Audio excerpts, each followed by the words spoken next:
Hey guys, welcome back, and we're going to dive right into the Steve Sarowitz deposition. Let's go. Miss Garofalo, again, other than advice that you may have provided, that may have been provided by attorneys, you can answer by Mr. Gottlieb. Okay, question. I'm not asking for your conversations with your lawyers. As you sat in the boardroom as a board member, I imagine a proposal was presented. It's a serious proposal. It meant shutting down an organization that I imagine you've given a lot of time and money to. And all I'm trying to ask is why you decided to do that. One of the deciding factors was death threats against both me and my family as a result of this litigation. And as a result of those threats, what else did you want to say? An arson at my house. And that informed the decision to shut down the foundation in what way? You were asking about my personal opinion, correct? I was asking you about why you made the decision to support closing the foundation. Well, as I said before, the board made the decision. Then you asked me about mine, and then that cuts off on that page. Have those threats been made to your knowledge against other employees, directors? Let's start with employees. Are you aware of any threats that may have been made to employees of the foundation? There was a threat made to the foundation itself. And what was that threat? I don't recall the exact threat, but I remember we had to get it security, and it was during the course of this litigation where, I want to say this very clearly, anti-Semitism was weaponized against me and anything I was associated with, even though I'm Baha'i, and it was weaponized violently and purposefully. And as someone who lost 20 members of my family to the Holocaust and was beaten up for being Jewish when I was a child, lost my great grandfather, who I'm named after. I don't appreciate that. And I want to go on record as saying that religious prejudice has no place in America. And I appreciate all that. And I am deeply sorry that occurred. I'm also a descendant of Holocaust survivors, and so I don't appreciate it either. I'm trying to understand the link between the threats that you received and your decision respecting the foundation.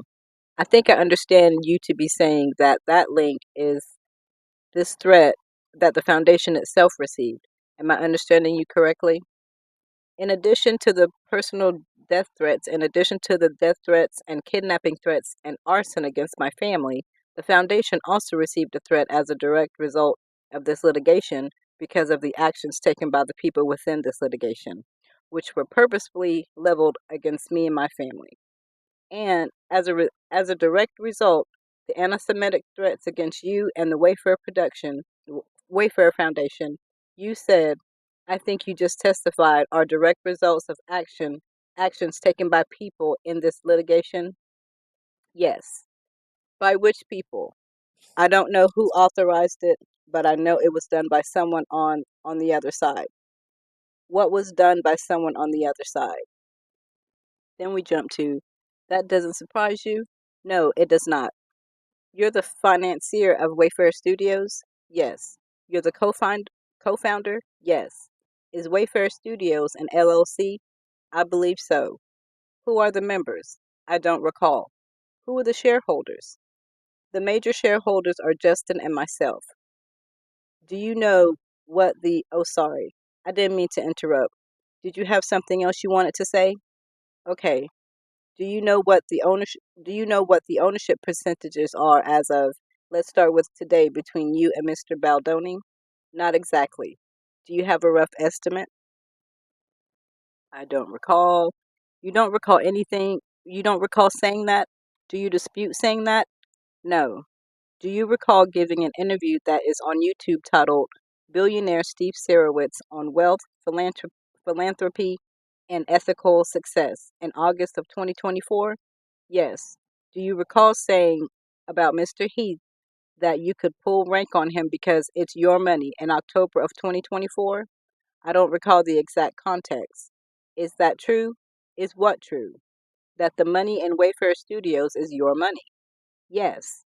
And is it true that in effect in that effect allows you to pull rank on Mr. Heath if you choose to do so? That's too broad. The truth about Baldoni and Wayfarer. His lawyer says he was barely involved with the film. Besides providing the funding, he only visited the set twice and was not involved in the PR for the film. Do you see that? Yes. Is all of that accurate? Yeah. Oh, wait. Could you ask me specifically? Are you asking me specifically about the statement that we provided, or are you asking me about the previous thing? Could you tell me if what you're asking me is accurate? Fair clarification. Is everything after through his lawyer accurate? Can you read specifically the words, because I want to make sure. This is a very important point. Is it accurate that you were barely involved with the film besides providing its funding? Yes. Is it accurate that you only visited the set twice?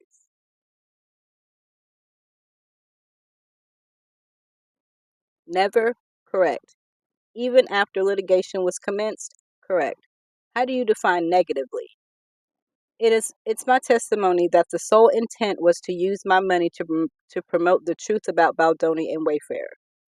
So if I were to take out the word negatively from this sentence and ask you, did you ever provide input and ideas on ways to influence the narrative, and then I modify against and have it be about, let me let let me read it the way I'm modifying it, and then I will ask you the question. Did you ever provide input and ideas on ways to influence the narrative about Miss Lively and her family? No. You never provided any ideas about ways that the media narrative about Mr. Reynolds could be influenced at any time. I don't recall. Do you want to spend a minute and think about it? There was one time that I suggested that we should point out, after Miss Lively said that Ryan Reynolds rewrote a scene, that we should point out that that was a scene written by a female writer. That was the sole time I remember. And why did you point that out? I don't recall. What influence would it have in coverage of the dispute to point out that it was a female writer? I don't know. Really? That's really your testimony as you sit here today? You can't, you really don't know why it would have mattered if there had been coverage that followed the suggestion that you made. I don't know what, and then we jump to page 126.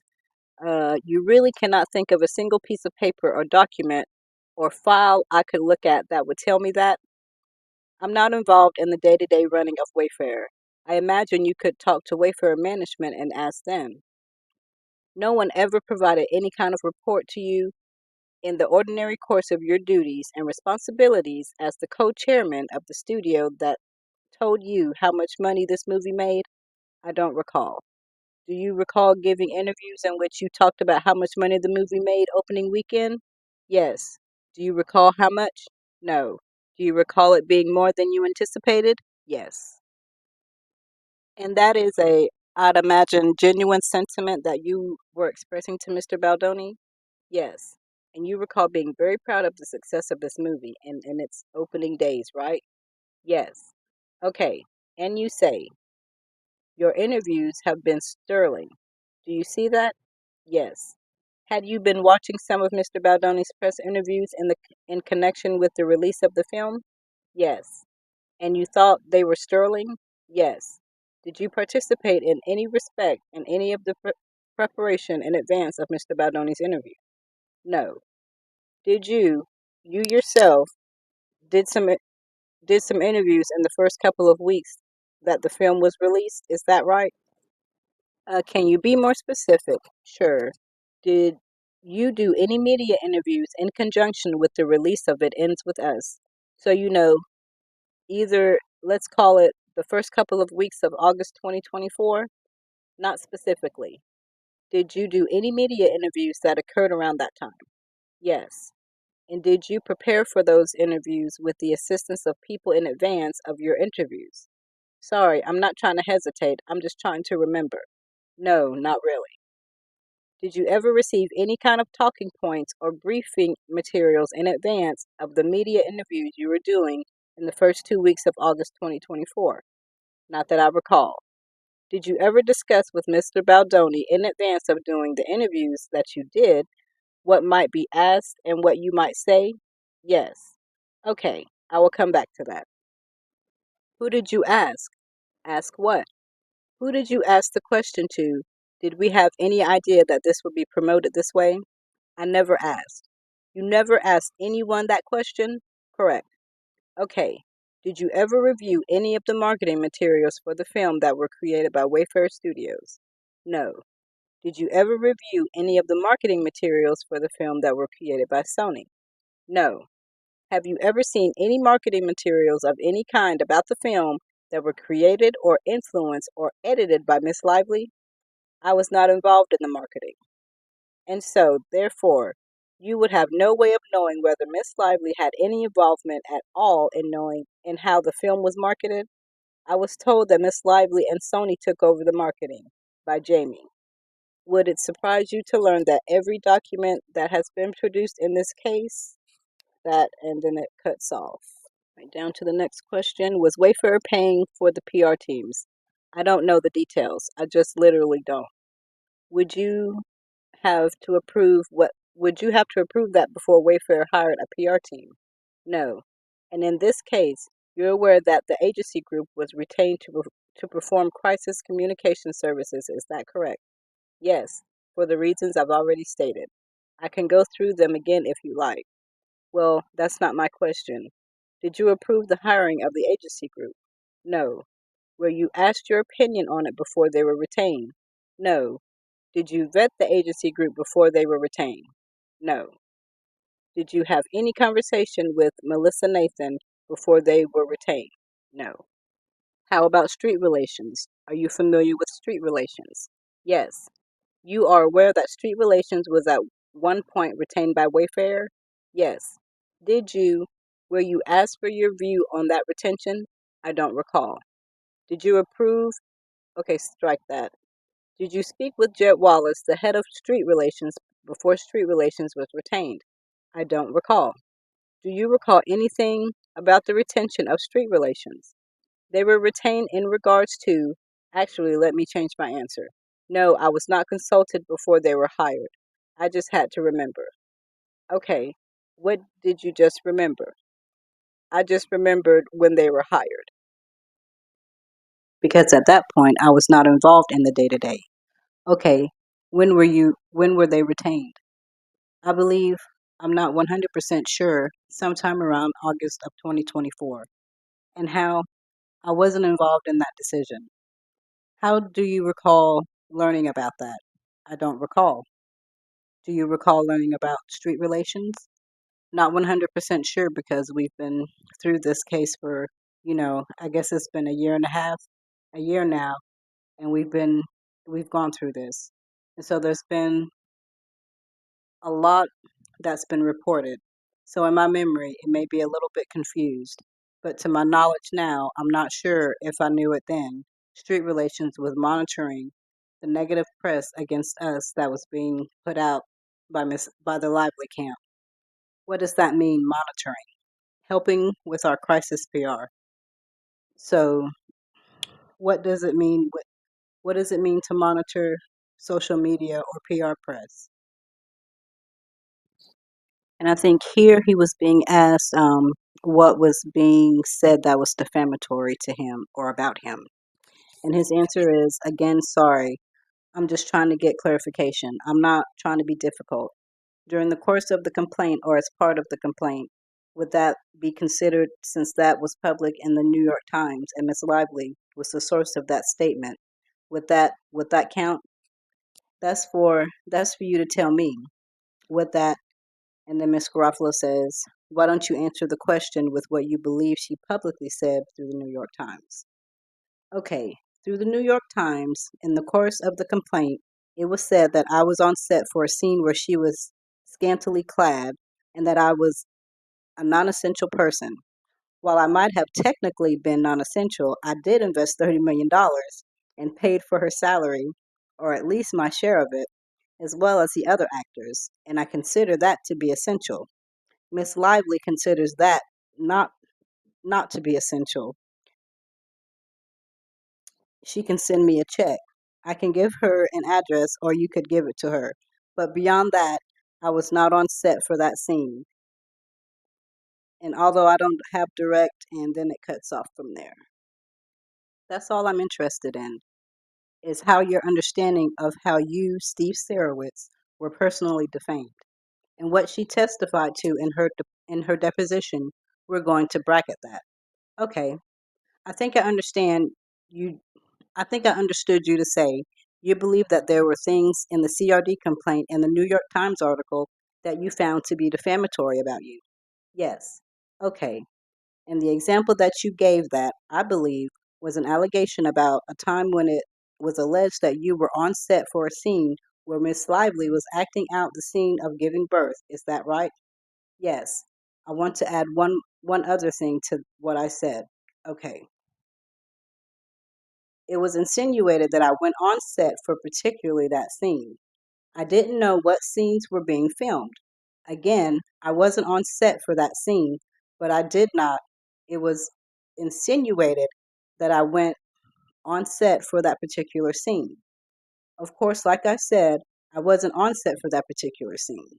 And I also made no conscious decision to see Miss Lively in any particular thing because it wasn't important to me. Were you on set that day, the day that the scene was shot? Yes. And how do you know that? I didn't know it at the time. It was told I was told later in a conversation with someone who was there that, oh yeah, that set was that scene. Because I said what scene I because I said, what about that scene? Oh, that was filmed before you got on set. And those and there will be records, right, that would show that you traveled to New York, traveled to New Jersey. Is that right? Yes. And those travel records would presumably show us when you arrived and when you left. I assume so.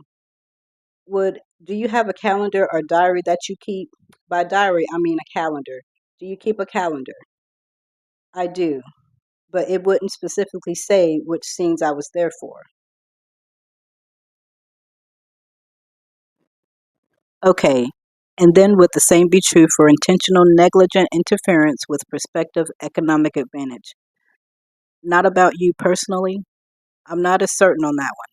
I'd have to know more on that one. I'd have to know more on that one. I need more detail. The other one, no. That one, possibly. As you sit here today, what is your understanding of the factual basis for intentional and negligent interference with prospective economic advantage against, for example, let's start with Mr. Reynolds. And the reason I'm hesitating is I'm not sure where Wayfarer ends and I start. I don't know why the lawyers sued the way they did. I'm not a lawyer, so I'm not really an expert on the law, but I can talk about damages done to Wayfarer in which I'm the majority owner, and that would have a negative economic advantage to me as an individual. I don't know if that is what you're asking me. I'm not ask I'm not asking you questions about damages to Wayfarer. I'm talking about the claims you personally raised. Yes, and it's the document that follows this that begins on page 34 943. To the best of your knowledge, the Wayfarer Studios Employee Handbook. Yes, and you're familiar with this document, right? Your name is on the first cover page of this at 34 943. I'm not familiar with every detail. A, a lot of times I will sign things as a high level. I'm not involved in the day to day, but I'd be familiar that there is the document. Okay, you see on you see on page 34 943, the first page of the document after the text, so the first page of the attachment. Yes. Do you see that on the page at the top of it says, so glad you've joined us. And at the bottom it's signed, Steve Sarowitz and Justin Baldoni, co-chairman? Yes. And that's all I have for right now. I'm working on the other half of this because Steve had a lot of pages in his deposition. So let me know what you think. Um, please subscribe, like, share this video. Let me know what you would like to hear about next. Maybe text messages or some other depositions from other people. Just let me know. I'll see you in the next one.